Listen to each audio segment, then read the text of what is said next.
Welcome to the Terrible Podcast with your hosts from SteelersDepot.com, where you can find all your latest and greatest Steelers news. It's Dave Bryan and Alex Kozora, always lit, talking Steelers. And now, here's Dave and Alex.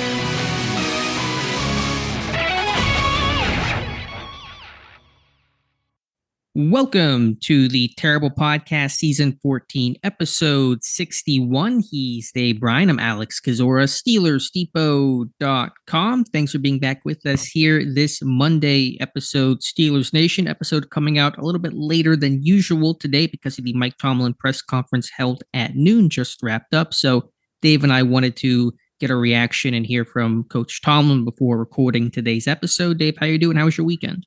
It was good. I got to watch a lot of football, obviously, on Sunday there, which was good. A lot of interesting games. A lot of games I thought would be better than they would ended up not being so good. But yeah, look, I mean, overall, we're entering, I guess, technically the final quarter of the season. It's hard to believe that you could still term it at this point with all that's gone on that, man, there's one quarter of the season left, right? 4 games. And based on things that happened around the NFL so far in week 14, obviously 2 games left to be played.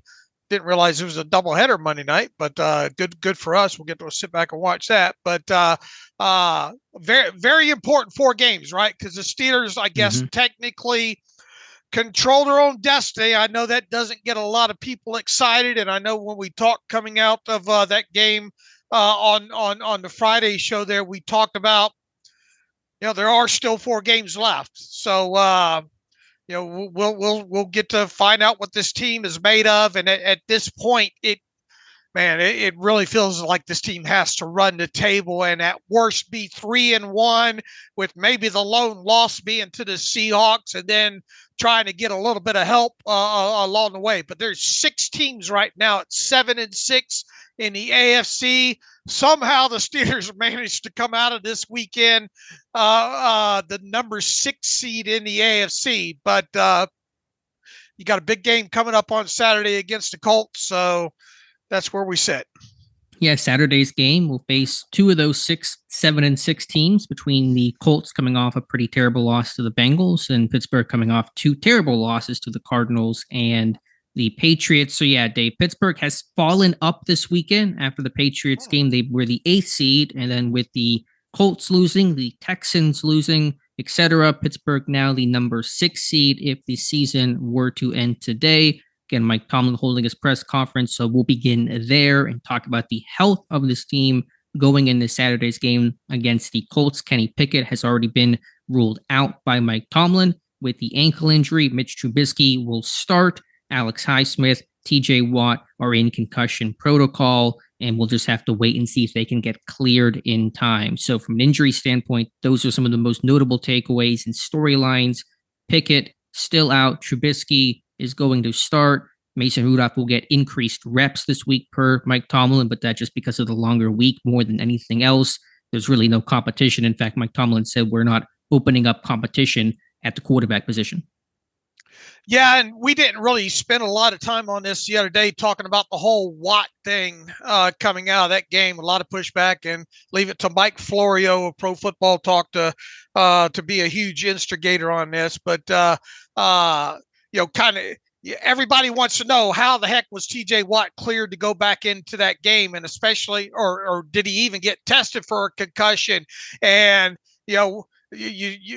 there was enough signals, people theorized, that the dark visor and him supposedly using smelling salts and kind of trying to blink and adjust his eyes, that people wondered if the Steelers skirted some things or didn't do proper protocol or what have you to get TJ Watt back into that game. Now, Mike Tomlin was asked about that today, and basically it was a shoulder shrug, right? Saying, look, I assume that he was checked, and I'm only told if guys are out of games or if they're coming back in games and whatnot. He only went on to say that he assumes he was checked for a concussion, and not that it's really gospel here or read into it, I guess, what you will, but that Kaylee Hartung, who's the sideline reporter from Amazon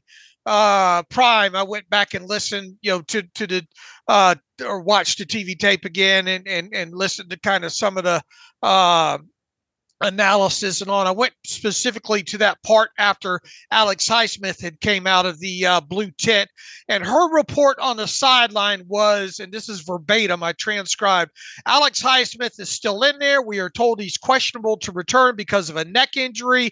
The unaffiliated neurotrauma consultant is inside the tent with him right now.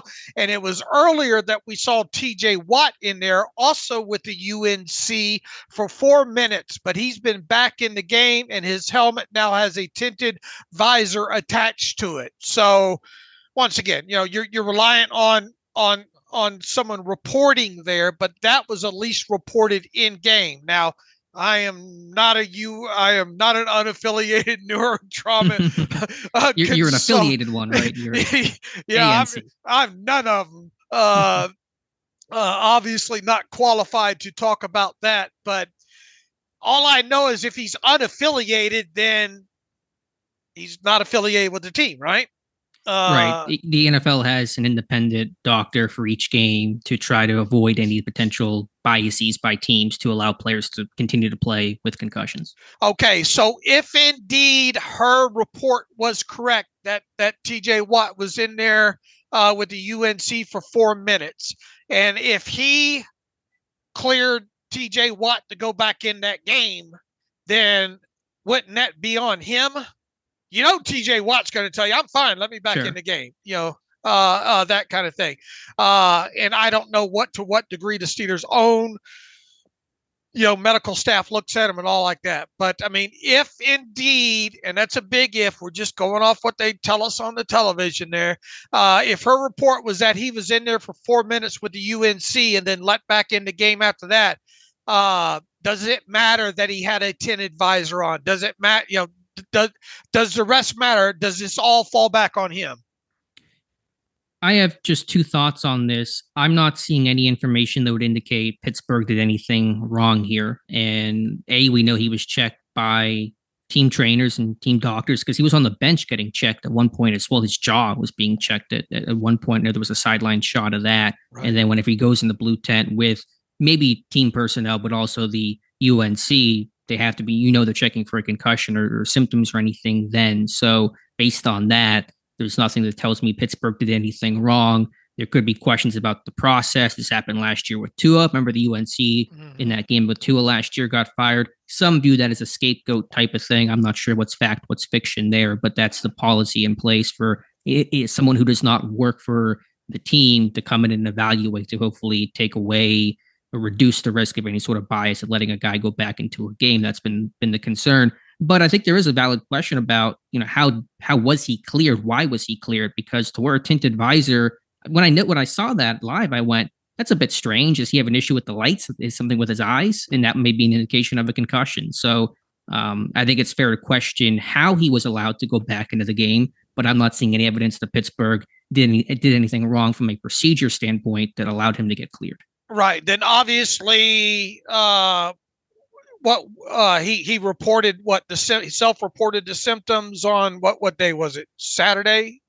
That would have been, I think, Friday. He was announced to be in protocol. According to Mike Florio, he was supposed to interview Watt after the game. The team declined the interview because Watt had a migraine. So it sounds like the symptoms may have been starting sometime Thursday night. Okay. Well, should this is going to be an ongoing thing just in the league in general, the process and all like that. And I'm sure because TJ Watt being such a high profile player, Mike Florio will keep digging, but I kind of come away with this with like you do.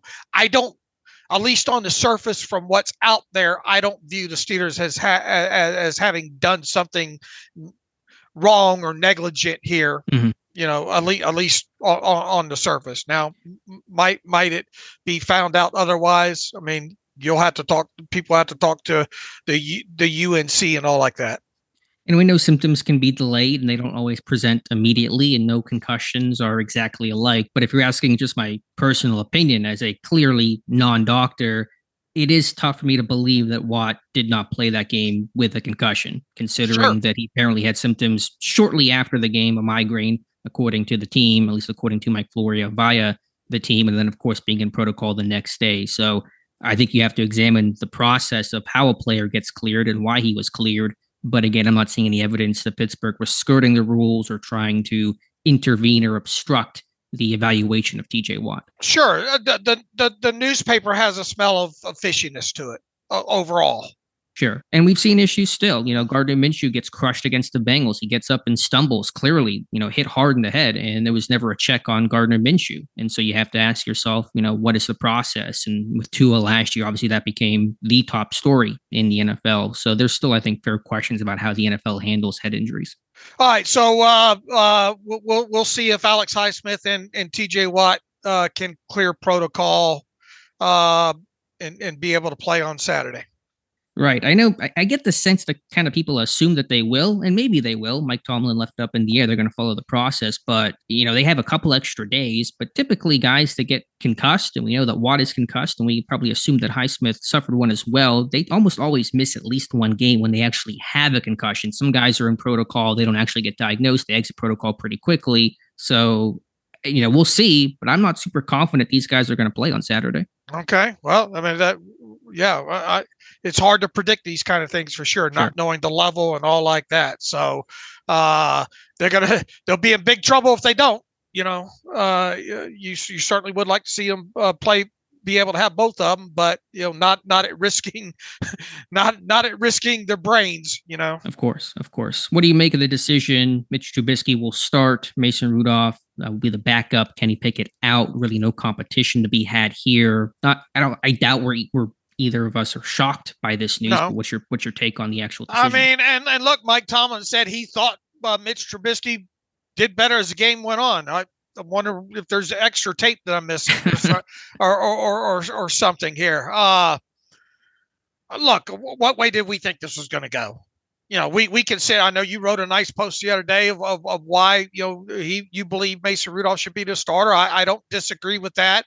But at its core, what way did we think this was going to turn out? Exactly the way it's turning out. I will say this, he can paint Mitch's performance however he likes, and he was. We'll try to sum up a lot of things here while talking about Mitch. He talked about the fourth down decision to go deep, and then he painted that kind of compare it to the deep pass to George Pickens against the Ravens earlier in the season, although I believe that was on a different down in that situation and against a zero blitz and all like that. But regardless, Mike Tomlin kind of painted that, we would be it's all results orientated. If Mitch threw that ball and Deontay caught it, how would that play be looked at? And look, you could do this with every play of every game if you wanted to and go results orientated. I understand where Mike Tomlin is coming from this. Even so, I drill this, and we said it the other day, I drill this down more to 2 plays than I do 1. You can't tell me in needing 2 yards in a third down, a fourth down situation.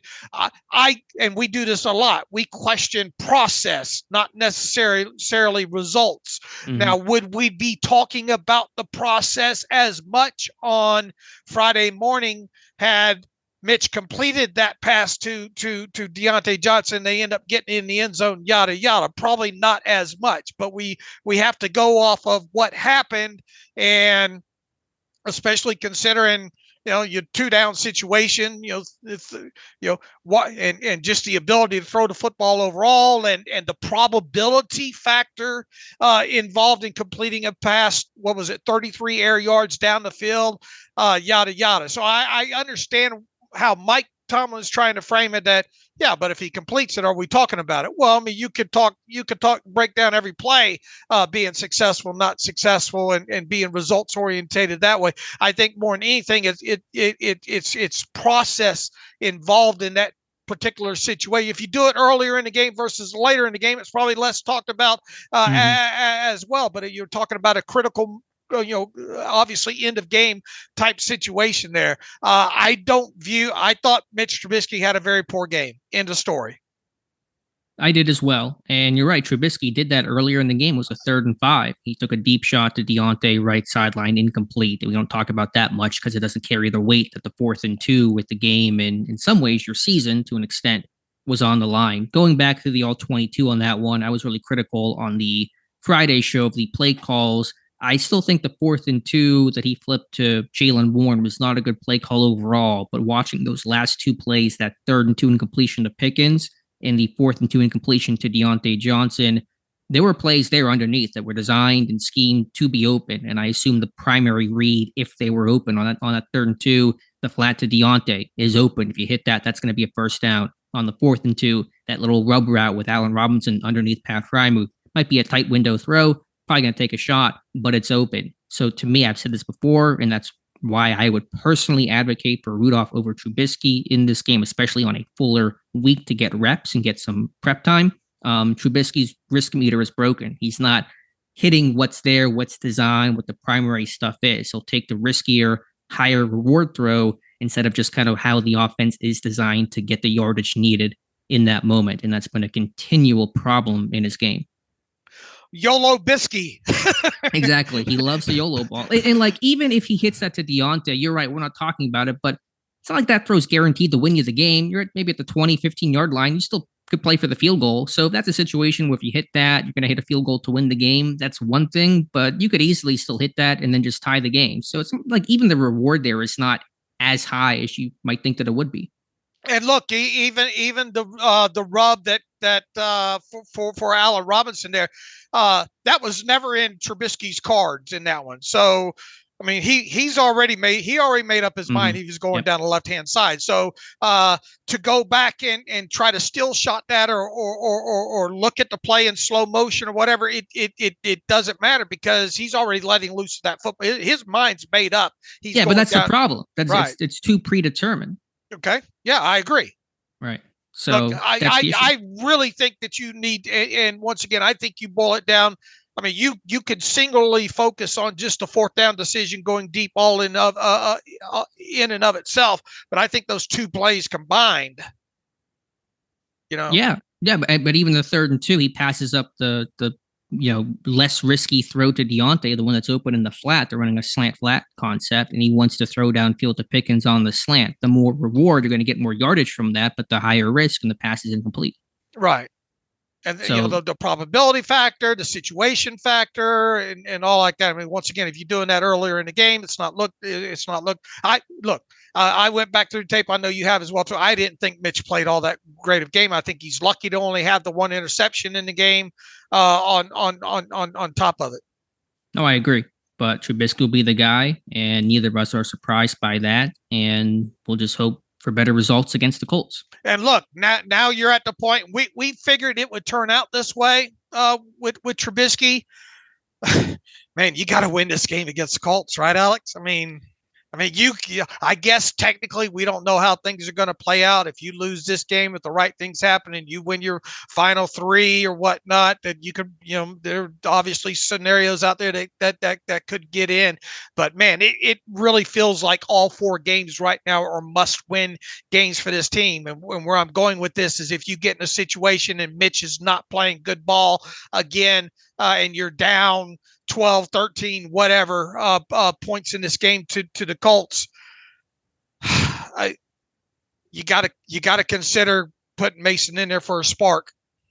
Sure, with everything on the line, even though it might end up being even a bigger train wreck, Right. The issue is, and I think this is Tomlin's hesitation to make any sort of change or consider it, is Rudolph has not really gotten reps since camp. He's not played an NFL game since 2021, late in that season on mop-up duty against the Chiefs. So that's why for me, on a longer week, a fuller week until Saturday, you can get in a full practice session, full week of practices essentially, and that gives Rudolph some time to get those reps. If he gets just a couple of second team reps this week and rotates in a little bit, I think Tomlin's going to be really hesitant to go to Rudolph, just given the lack of playing time or at least practice time that he's had. Yeah, you're probably right. So if only they had Joe Flacco, right? I mean, kudos to Flacco, man, 38 and just slinging it. So yeah, good job there. But you're right. I mean, if you, to be optimistic for a second, if you beat the Colts, like you got a good chance to get in the playoffs. You still have to take care of business in Pittsburgh. It's always fragile whether or not that they do. But if you beat the Colts, I mean, their playoff odds are going to be, I'm not sure what the exact number is, but they're going to be pretty high. Here's the thing. You just focus on this game, period. Win this game. Win it. Exactly. 100%. You know, like Rocky like, speech you're giving. Yeah. No, like Adrian told Rocky, win. There is no tomorrow, you better be focused on winning this game and this game only. You better not worry. You better not be watching the scoreboard or anything else. You better win this game, and then whatever happens, we'll decide what we talk about next week from there. Once again, can this team get in if it goes 3-1 in the final 4 games? I suppose you never know what's going to happen there. But if you want to not put it in anybody else's hands, you better run if they run the table, they'll be in, right? Oh, 100%. I'm pretty confident. Even if they go 3-1, I think they're still going to get one of those top 7 seats. Okay. Where exactly? They're not going to win the division. They may be number 6 or number 7. I think if you go 3-1, you're 10-7. I think Pittsburgh will get in. Well, especially if that one loss ends up being to the Seahawks, that would probably help you a little bit anyway, because it's out of conference and all. Sure. And we talked too at the beginning of the season, man. In the AFC North period, you would think that this team needs to go 4-2 to get into the playoffs in any way, shape, or form. Because right now, I mean, you got the Bengals sitting there as well. Right now, what's your record in the division right now? 3-1, right? Pittsburgh. Yeah, the Bengals' issue is they're 0-4 in the North right now. Right. So they're on tiebreakers. They're going to lose out in a lot of instances. Right, but if they beat the Steelers, well, Pittsburgh would still have tiebreaker because they'd have the better divisional record, and the head-to-head's 1-1. But then you go into 3-way tiebreakers, it kind of gets messy from there. Right. But my suspicion is that 3-1 is still good enough to get you in. 2-2 probably is not. Well, here's the thing. You better focus on winning this game. Right. And the problem is, though, we had the same conversation going into Thursday's game. Just win this game, you'll be good. And, of course, you saw what happened. Right. I mean, my confidence level is not high, along with everybody else's, especially if you're running a risk right now. We'll see what happens with Watt and Highsmith and all, Sure. Mike Tomlin presser talked about George Pickens needing to manage his frustrations better. Wouldn't call this some sort of biting criticism, but essentially saying that Pickens' frustrations are not solution-oriented, and that's got to be the focus even when you do get frustrated in-game. Pickens has, I think, the right to be frustrated, but managing that better is Tomlin's point. I agree 100% with that. That's not helping you in the moment. It's not. So you have to channel that better. But again, it's hard to blame the guy when you have 5 catches for 19 yards, catching a bunch of curl routes, and that's about it. Sure. But I mean, do you think if he's not getting the ball 6 times a game for 100 yards and a touchdown, I don't think we're done talking about this with him in game. No, we had that conversation when it came up before. I don't think you're ever going to be done talking about that with receivers, especially younger ones that want the ball and are, still growing up and still learning and those types of things. So I think it'll be an ongoing thing. But it's not something that's damaging this team right now. I mean, it's not even the social media stuff that cropped up post Titans game that was. So it's not top of mind for me right now. Right. Well, hopefully somebody takes him by the back of the neck, maybe in that locker room. And, because look, Mika had some choice words the other day, and these leaders need to maybe speak a little bit louder in that locker room. To me, the concern about Pickens' frustration is less of a post-game thing, but more of an in-game thing. If you get frustrated in-game, you're not focused on your technique, you kind of get in your own head, and that's going to just, snowball the results when you do have your opportunities. So to me, it's less of an issue about him being frustrated on the sideline or post-game, but how does that actually impact your actual play? That's actually where I think it's going to hurt him the most right now. All right. Agreed. What else from Mike Tomlin? What else did he have to say that caught your ear, Dave? Trying to, talking about a key moment in the game, and he wanted to talk less about the Trubisky interception and more about the defense not holding the Patriots to a field goal in that short short field situation there, and how that was a key, which, I mean, it was a key point in the game, but still, if you only score, what did they score in points? You're still going to have to score some points along the way, and they're just not scoring enough points. Here was one of my takeaways from the Tomlin presser, and you're basically hitting on it, is I had the question in my head as he's opening up and talking, when will he ever blame the offense? Right. I don't know if he blamed the offense once in this. He's opened up by talking about the defense, and the defense had problems. Listen, you spot, Bailey Zappi, 21 points, even on the one short field there. That's not acceptable. The defense certainly has to be better than they were in this game. But, I mean, he came out and had about, 90 seconds on the defense not playing well enough. And then he goes, on the offensive side of the ball, if I find the quote here, now, on the offensive side of the ball, I thought Mitch picked up his play as the game wore on. I'm like, all right, nothing about the offensive struggles then, I guess. Just the offense getting better. So, again, I know Tomlin's a defensive-minded coach. I know he sets a much higher expectation for Pittsburgh's defense than the offense, and rightfully so. The defense is better than the offense. But if you're a defensive player going, can you give us anything about the offense having to do their job and pick up the pace? This is not an isolated thing. It's been the mantra Tomlin's had all season long. And look, once again, and I'm not letting the defense off the hook here, but they settled down in the second half, at least kept them out of the end zone, right? Well, they pitched a shutout. They didn't score in the second half. Right. So, yeah, you can fault them for what happened before that, but I mean, they at least they turned it around in the second half, and if you can get any more points out of your offense there, and win that situation late in the game, like they once again, and we talked about this the other day, right? The entire fourth quarter, this team was in position to win this game. Absolutely. What was it? It was like 11 minutes left in a 21-18 game. Let me get the actual situation. Yeah, they scored 11:44, so on the 1 yard run, so it was 21-18, and at the very minimum, you've got the rest of the game at least to get a field goal to tie it, right? Yeah, Pittsburgh had the ball with 8:24 in the fourth quarter, down 3, had 2 drives just to get 3 points with a kicker that can probably make it from 60 in this game, and they don't do anything. Right. And, if you want to dive deeper and say, which side had more of an excuse, I mean, we've talked, ad nauseum about this team, what they've had to do at the inside linebacker position. And in this game against the Patriots, you got down Alex Highsmith. You probably weren't with a full 100% TJ Watt, obviously. And you still managed to pitch a shutout in the second half of this game. Once again, I'm not don't take what I'm saying as absolving the defense at all. But with all that said, they did pitch a shutout in the second half of this game and had the offense pull. In other words, I think Mike Tomlin should have said, "Man, we should have won that game if our offense would have played better." Because they had basically the entire fourth quarter to win that game. Sure, I'm not even trying to get him to lay it all on the offense's feet, but just some commentary about how about the situational football for the offense, how bad they were on third down, the missed chances in the red zone, fourth down, those types of things. I mean, again, it's a press conference. Who cares about that? I'll just win the game. You can say whatever you want, but that was just my first takeaway listening to the presser was Tomlin come out about the defense and really not spend any time about the offensive struggles and how they have to get better. Right, I agree.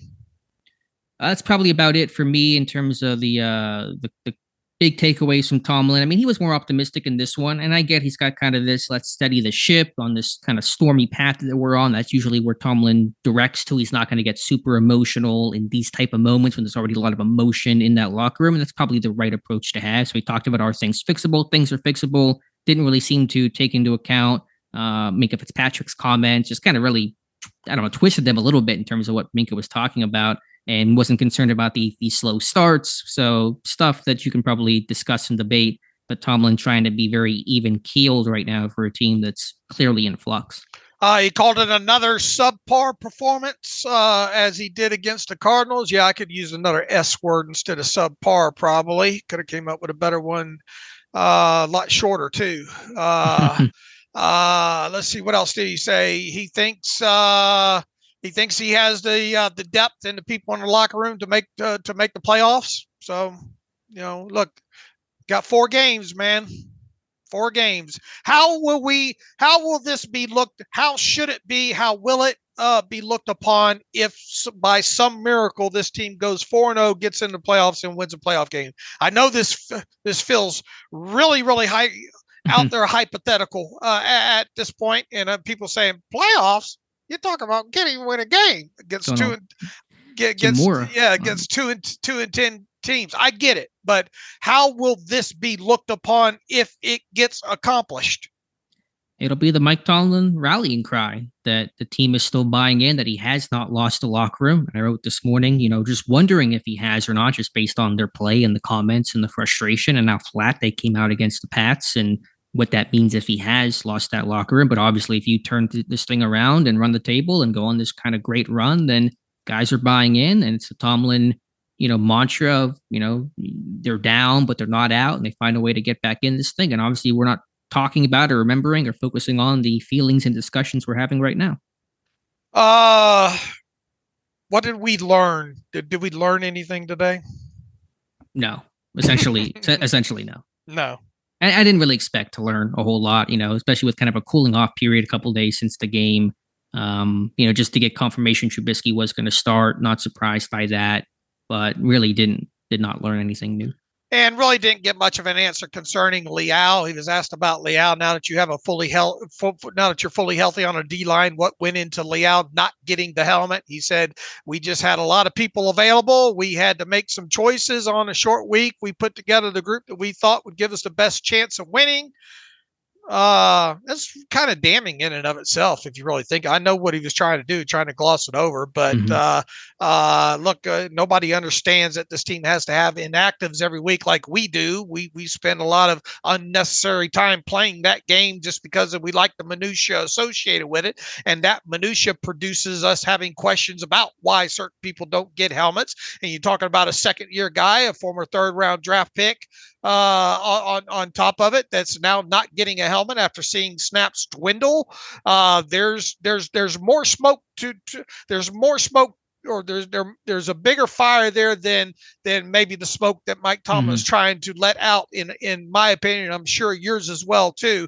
And then he was proceeded to be asked, does he need to do more to show you guys that and then he cut off the question right then. And he says, sometimes it's not about what he's doing or not doing. It might just be, what someone else provides us.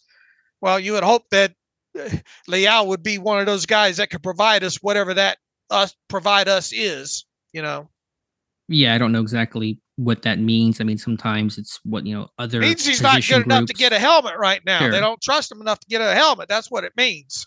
Yeah, if he had provided enough something, then he would be dressing. But unless and until another injury surfaces along the D-line, I expect Leal to be inactive the rest of the way. There's nothing that, at least from where we sit going into this game against the Colts right now, there's nothing to lead you to believe that Leal will have a helmet against the Colts. Agreed. Unless maybe Highsmith or Watt don't play, right? I mean, you could they're going to have to call somebody up, and that's going to take up a spot. I mean, Kyron Johnson would have to come up. Is there anybody else? That's the only pass rusher, I think, in terms of an edge guy on the practice squad, correct? Or am I missing a name here? That sounds right. The practice squad shuffle sometimes I can kind of lose track, but Kyron Johnson may be the 33rd or 34th. And you don't want to have to put him. And you don't want to have to put him on the field. Clearly, he didn't play a snap in that Patriots game, right? Despite losing losing Highsmith early in the second quarter, they just went the entire rest of the game with a probably concussed T.J. Watt and Nick Herbig finishing it out. Right. Yeah, I'm looking at the practice squad list. It looks like Kyron Johnson, the only one, but he's going to have to play some if Highsmith and Watt can't go, but he'll have reps in practice to at least get him a bit more prepared. I would imagine a sign maybe even early as today is if they add another edge rusher to the practice squad. Yeah, they probably would be smart to, because you just don't know about the protocol. I mean, These guys are going to have to take some time, so you probably want to have insurance against that and get somebody in. So I think they're off today, but at least by tomorrow for Wednesday's practice, somebody's going to get signed. Yeah, I would think so. All right, looking around the AFC North, besides Pittsburgh, it was a clean sweep. Baltimore, an overtime thriller to beat the Los Angeles Rams on a 76-yard punt return touchdown by Tylan Wallace to win that one. Was 37-31. The Browns held off the Jaguars as Joe Flacco threw for 3 touchdowns, 2 to tight end David Njoku, 1 to David Bell on a 4th down call for 41 yards, his first career touchdown. And the Bengals taking control of this one, beating the Colts 34-14. Another solid outing by Jake Browning. Chase Brown, their running back, had some explosive plays, a long screen touchdown, and the Colts offense did not do much. That run game really suffered. So your takeaways from the AFC North, Dave? Yeah, if you thought you're going to get through a Sunday with the Steelers already having played and made you mad, if you thought you're going to get through a Sunday of not of being stress-free and not getting mad at the Steelers, I hope you didn't watch the Bengals game, and I hope you didn't watch the Browns game. Hope your TV was off, is what you're saying. Yeah. Look, you got to hand it to both the Browns and the Bengals, right? They what Browning has done in these last 2 games has been pretty damn phenomenal. And it's only 2 games, and maybe the glass slipper comes off. And yeah, he ended up didn't he have a he had a pick 6 by the Colts? Yes. Yeah, he had a pick 6 in there that was pretty ugly and all. And Joe Flacco obviously wasn't perfect in that game against Cleveland, but man, a lot of the things that they did that were positive. Sure, I sure had offense envy, you know. How are other teams that you see almost on a weekly basis with the backup quarterbacks coming in? You know, and you even look at what the Patriots did to the Steelers with Bailey Zappi. You know, how is it that we can see this weekly around the league happen, yet we look at the Steelers and, you know, veteran experience, but backup even in Mitch Trubisky, and you're looking at it and you think, man, that it nothing appetizing about it.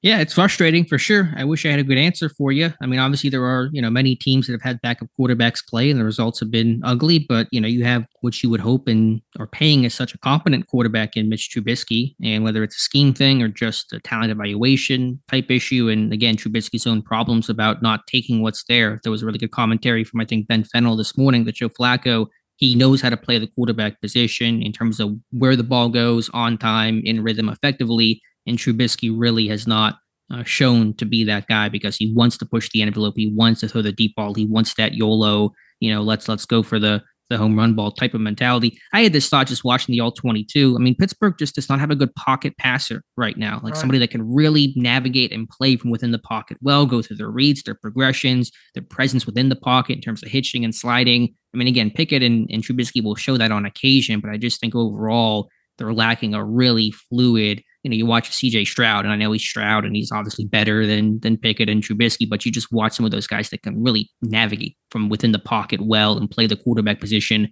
the way it's meant to be played. You're not seeing that in Pittsburgh. Even Bailey Zappi showed it sometimes in this game against the Steelers that he was able to fill the pocket correctly and step up into it, especially in the first half of that game.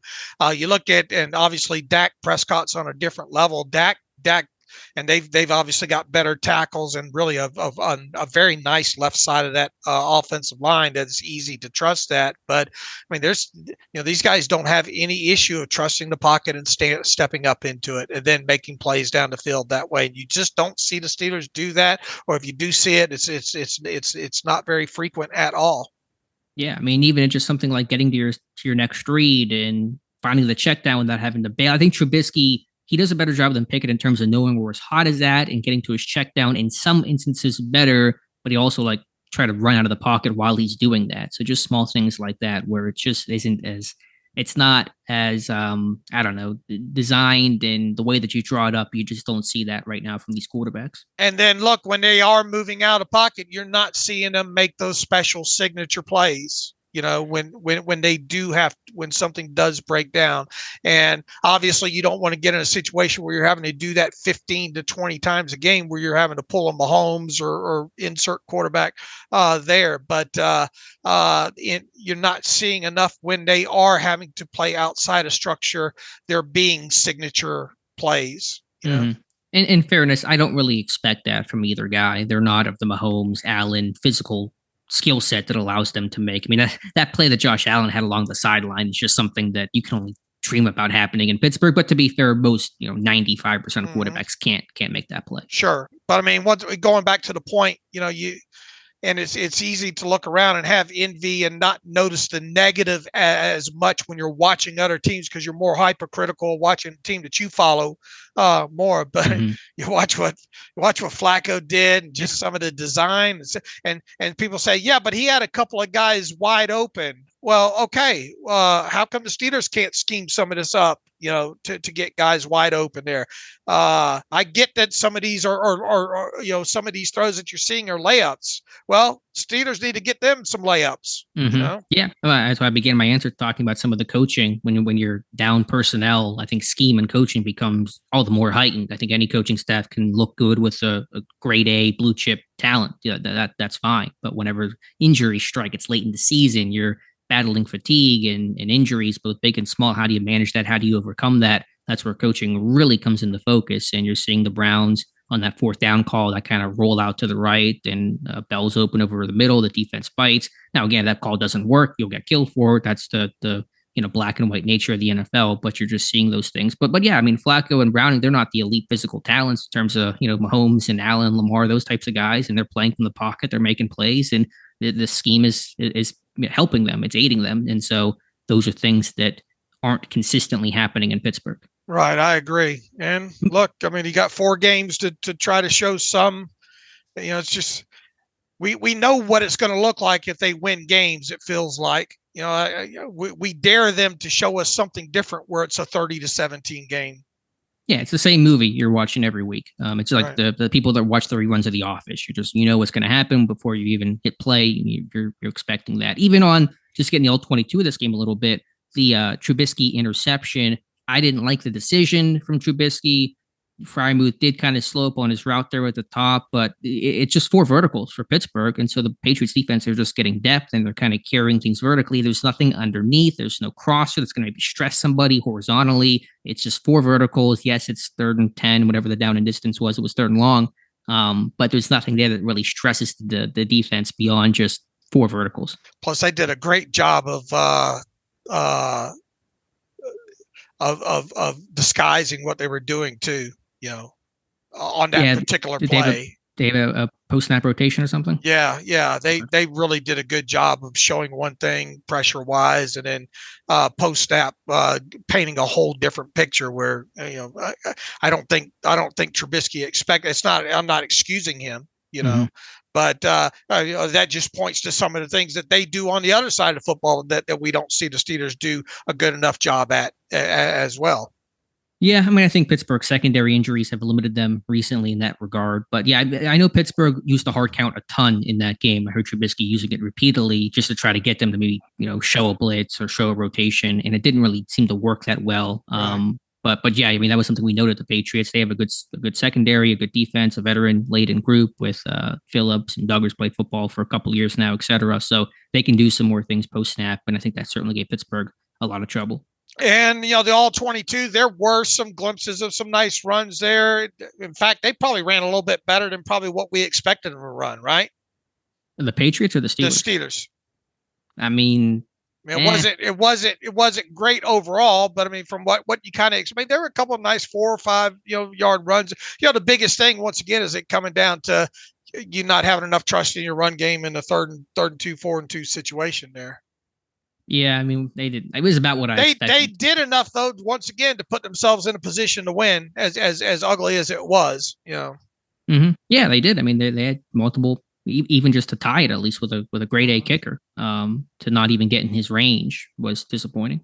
Yeah, I thought Daniels played a pretty good game overall. Obviously, the Cole snaps are concerning. As a whole, the offense not great. Obviously, and it starts at the quarterback position. I didn't feel like Trubisky played. I don't see what Mike Tomlin was talking about getting better as the game went on.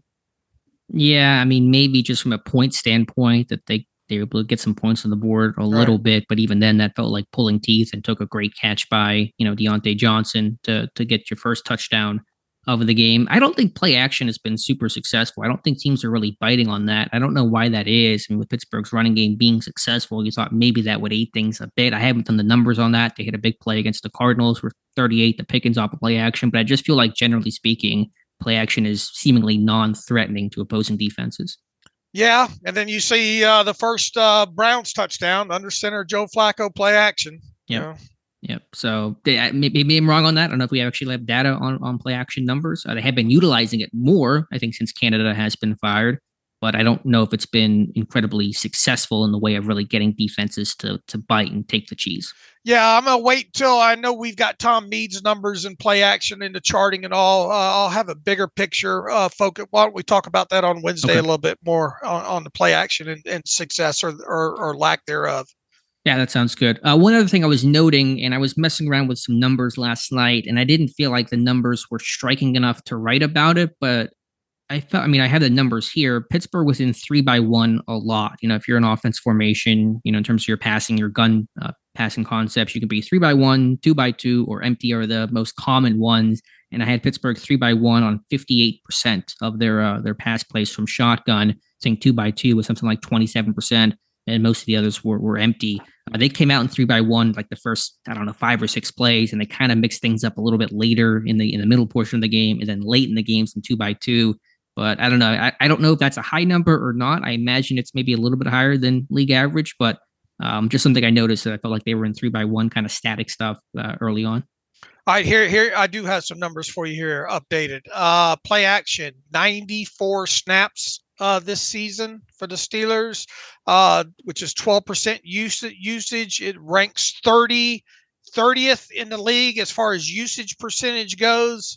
Pass, let's see. I'll have to drill this down as far as results go, but as you would imagine, the results. Let's see, success percentage 43%, 25th rank in the league there. So obviously, it hasn't been doing. Not only do they not do it a lot, the success rates aren't all that. Sure, and again, I think it has been used more in the last couple of weeks in the Faulkner Sullivan era, and again, some plays may be even considered successful, but are you seeing the defense really bite and get guys open? I'm not even seeing that on tape. So right. Success rate and actual influence, I think, can sometimes be two different things. All right. And what was the other thing that stuck out formationally, you said? Yeah, just their 3-by-1, how they were aligning, because I noticed 3-by-1 a lot in the first half. I don't have success rates or anything off of that, but 58% 3-by-1 in this game. I hadn't charted it past games, because if it was like 70% plus, I probably would have had more of a point to it. But I even just thought early, the first 5 or 6 snaps of the game, gun passes were 3-by-1. And I think maybe I saw some commentary from, I think, Dan Orlovsky, Kurt Warner saying this team is just in 3-by-1 stands still a lot. And wanted to investigate that some more. Not really sure where I'm at in terms of a conclusion, but that's something I'm kind of tracking. And probably not surprisingly, they were in 11 personnel, 46 snaps in this game. Yeah, and when you're behind, you're passing. So I can see the 11 personnel allure to do that. All right, defense, what stuck out to you? A lot of cover two in this one, especially early. I think Pittsburgh's played a lot of cover two the last couple of weeks, trying to keep a lid on things. And to their credit, they actually have, generally speaking, kept a lid on things the last month. They have not faced some great quarterbacks, and that has certainly helped. But that is something I wrote about this morning for the site. But just picking on Michael Walker early, that first touchdown, that rubber out there from Henry and Elliott. And that's a tough play for Walker, in fairness to him. A lot of linebackers would have been caught on that, but attack him to get that first touchdown. The second one, they go 3-by-1. Henry backside isolating Walker on him. Walker slips as Hunter breaks to the post and gives up the touchdown that way. And then cover two on the third touchdown, that second one to Henry, where he talks about Casey just got to make that play.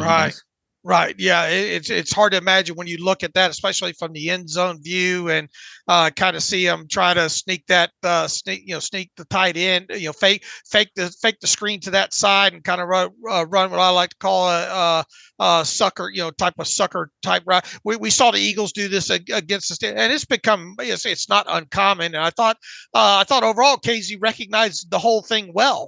And he had a good seat for the entire show of that, and Zappe really kind of after he faked left there, he all you had to do is follow his eyes on it. You knew where to play. It's not a lack of figuring out, diagnosing it there. He just bad position overall. How do you let that ball get over your head? Bad angle, bad leap at the end there. And, Zappe put it where look, when he let go of that ball, I thought they got him. I thought that was going to be intercepted, to be quite honest with you. And at worst, I thought, they'd get knocked down or he'd get drilled at the contact point. And it would be a catch there. But I mean, the worst scenario came out of a play that you had a guy in Casey sitting there diagnosing the whole thing. Yeah, just didn't make the play, just did not finish. That's what that one came down to. The tight ends continue to be a problem. I know the Colts don't have any like top tier tight ends that they target, but there's some talent there. Mo Alley-Cox was the basketball player background. You wonder if he's going to get involved more. Jelani Woods. Didn't Woods make some plays against Pittsburgh last year? I know he's been super quiet this year, I believe, for the Colts, but wouldn't be surprised if they're going to try to get those guys more involved this week. Yeah, looking back, and they're not going to have Jonathan Taylor this week, I wouldn't imagine, right? Doesn't look like it. I'm not going to rule it out, but unlikely would be my response. They got Mo Alley-Cox had 1 catch for 2 yards against the Bengals. That should mean absolutely nothing right now with the Steelers. Ogletree, what's Ogletree? He's a wide receiver, isn't he? What's his first name? Is it Kevin? Andrew. Oh no, Andrew Ogletree. He's a big tight end of theirs. Okay. Was Woods out for the year? I'm trying to think. I don't know if Woods has played this year. Someone got hurt down there in Indy. Let me check that. He was placed on IR back in August. So okay, I want to check myself there. But Mo Alley-Cox is going to be a guy that has not played a lot this year, right? But is a guy that I could see, having that random great game against Pittsburgh. Right. And obviously you got Pittman over there. Who a lot of their offense runs through Michael Pittman. So yeah, I think has he been a pretty hardcore underneath guy, or am I thinking somebody else? I might be thinking they do use him a little bit. They use him down the field vertically at times, especially in the red zone. Yeah, 10.4 yards per catch. I think I'm thinking of Paris Campbell, who's out there with the Giants right now. So yeah, don't know for sure how they're going to play it. Going to get into their tape later this week, but there's still some guys to worry about. They were only 3 of 11 on third down against the Bengals in that game. 272 net yards, 4.5 yards per game. Anyway, we got plenty of time to talk about them. What else we got to wrap up here before we get out of here? Yeah, I just thought, looking at some of the guys that quote unquote play the game the right way with the energy, the intensity, the guys you want to start to model and follow. Landon Roberts fighting through that. Kudos to him. Minka on one hand. I mean, he's having to tackle different ways, kind of have to roll and cut guys as opposed to wrapping up. First play of the game, he goes in and just takes out the runner's legs. Those are things you appreciate in guys that you are still engaged and are still fighting. You see Roberts after the game, just how kind of despondent he was in the loss, and how much I'm sure he worked and pushed and what he had to do to get ready for this game to lose is against his former team, no less too. I mean, there's probably something to be said about that. So you feel for that guy, but those are guys that are going to be in this thing the whole way. Keanu Benton, while limited in snaps overall, I thought he represented himself once again good in this game. Yeah, I had a couple of cut-ups and making plays against the run and forcing running backs off track and the bounce, and sometimes guys couldn't finish. But, not a lot of snaps for Benton in this one. Did have the injury. Came in the game with the oblique, so I think he had 3 sub-package snaps in this one. I tracked that. Had just 1 against Arizona on a short week. I kind of understand it a bit more, but we'll see how things look on a longer week. All right, Dave, anything else? You want to get some reader emails and close out today's show? Yeah, we'll just get to a couple because we're short on time here today with some things, and I got to run. I got an appointment I got to get to today too. Let's see. Edward Arnold writes in, "Good morning, Dave and Alex. Obviously, it's a rough time to be a Steelers fan, but I want to take a moment to vent, get your opinion. It seems like there's a lot out there now about fire Tomlin, blow up the team, wasting players' primes, trade away T.J. Watt, etc. To me, it feels like everyone thinks we can magically turn into the Eagles or Niners next year if we just do all those things. What Steeler fans seem to be asking for is what Chicago, Carolina, and Washington have been doing. How's that working out for them?" He writes, "The Eagles and Niners weren't built in one offseason. The Eagles were blown out by Brady in the playoffs, and the Eagles fans thought Hurts should have been replaced," he says. "And the idea of wasting players' primes, isn't that a vast majority of what the NFL is? There are current and future Hall of Fame players that never sniffed Super Bowl appearances appearances. I agree changes need to be happened this offseason, but is it reasonable to think these last 2 weeks have shown us the answers for coaching changes are definitely not from within the organization? He says you guys do a great job of being unbiased and reasonable when it comes to your coverage. So none of this was directed towards you. I know it's an unpopular opinion, but still going to watch every game to end the season. Hope they can win even every game, and even if it is a knuckleball kind of way. Shame on me for wanting them to succeed, he says. Maybe I should become an Eagles fan so I can take pride in booing the team and chasing players out of town. Maybe then I can even boo Santa, he says. Look, Edward, everybody's frustrated right now, for sure. The main thing when it comes to Tomlin that Alex and I talked about the other day is if indeed this thing goes south and this team not only doesn't make the playoffs, but fails to win a playoff game, everything needs to be looked at. Everything needs to be looked at in total. Now, in my heart of hearts, do I think Mike Tomlin's going to get run out of town or traded or whatever after this season? Not from where I sit right now. I don't. I would be a little bit surprised if that happens. But look, you just 2016. Last season, this team's had a playoff win and had some pretty good rosters since then. And yeah, last year was a little bit forgivable with the rookie quarterback and all like that. But this was the year that we were supposed to be talking about with this roster that, man, got to make the playoffs, got to get a playoff win. So hopefully we can start talking about maybe a Super Bowl window opening. Well, especially coming out of these last 2 weeks, how many people are, and I realize Kenny's sideline and yada, yada. But I mean, you kind of wonder, can Tomlin take this team, back and ever make another Super Bowl run right now? It gets tiring after every year since 2016 saying, yeah, but. It's time to get into playoffs and win a playoff game this year, and that way there's and look, the eye test right now. Period. On the offensive side of football, give us something that passes an eye test. Go ahead, Alex. Yeah, something that just shows a sign of improvement, encouragement, and this thing headed in the right direction. They're going backwards right now. They're not even stuck at neutral. They've been in reverse for most of this season. In terms of the overall venting, yeah, I mean, that happens with every fan base. You're definitely right about that. I just looked through Twitter timeline and just typed in fire Nick Sirianni, and you see a smattering of people calling for that. These things happen. To every fan base whenever any loss occurs, even, kind of crazy knee-jerk reactions like that. But to me, it's more of a longer trend with this team. I'm not calling for him to be fired, to be clear. I think Tomlin will be back. I'm pretty confident Tomlin's going to return in 2024. Yeah. Beyond that, who knows? We'll see. But I can say the fact that I'm not 100% confident says something, but I am pretty confident Tomlin will be back in 2024. But again, just this longstanding, drought of lack of success is building up, and you lose to these two teams in a year where, as Dave said, expectations were high. I feel like, okay, this is the year where there is not an excuse to really put things together and take that jump. Has not happened, at least so far.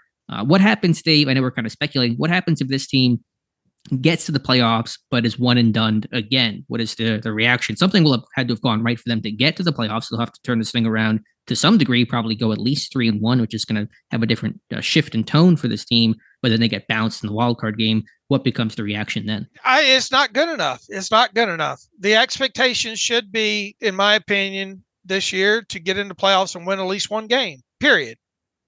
Fair. I respect that.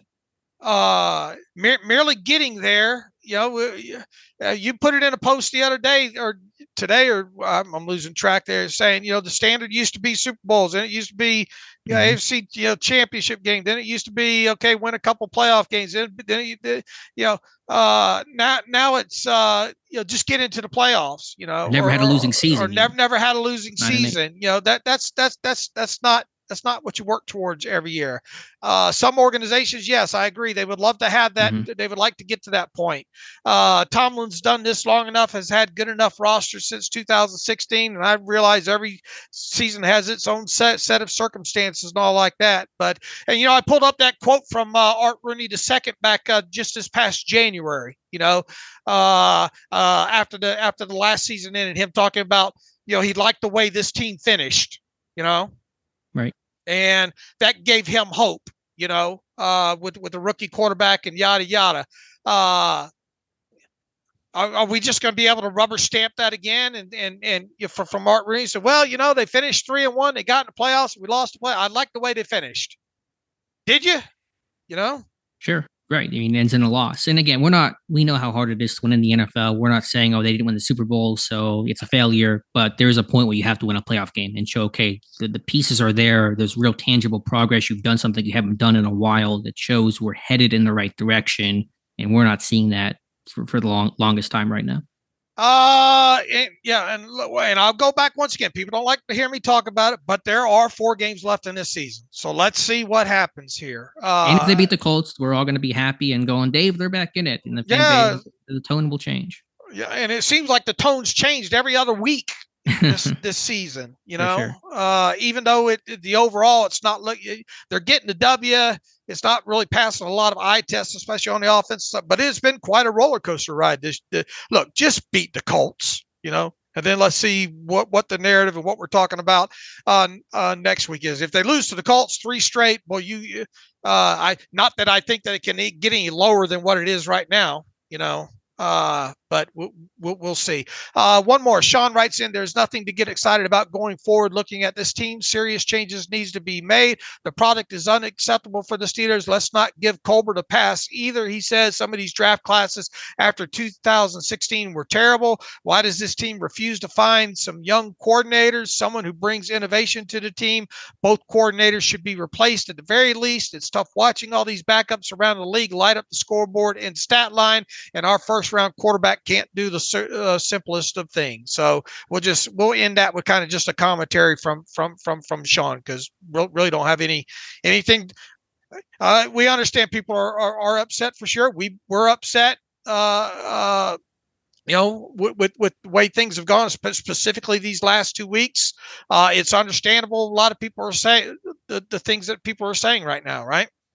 Yeah, I understand that. And listen, I mean, assuming Tomlin is back in 24, the OC hire is going to be the most important coaching hire he's made in his entire, coaching career. He's got to get that one right, and it's got to get right fast. Not even just, okay, let's give it a couple of years and let things kind of play out. They got to take a year to get to know each other. No, none of that's acceptable. They have to get it right and have to get it right immediately.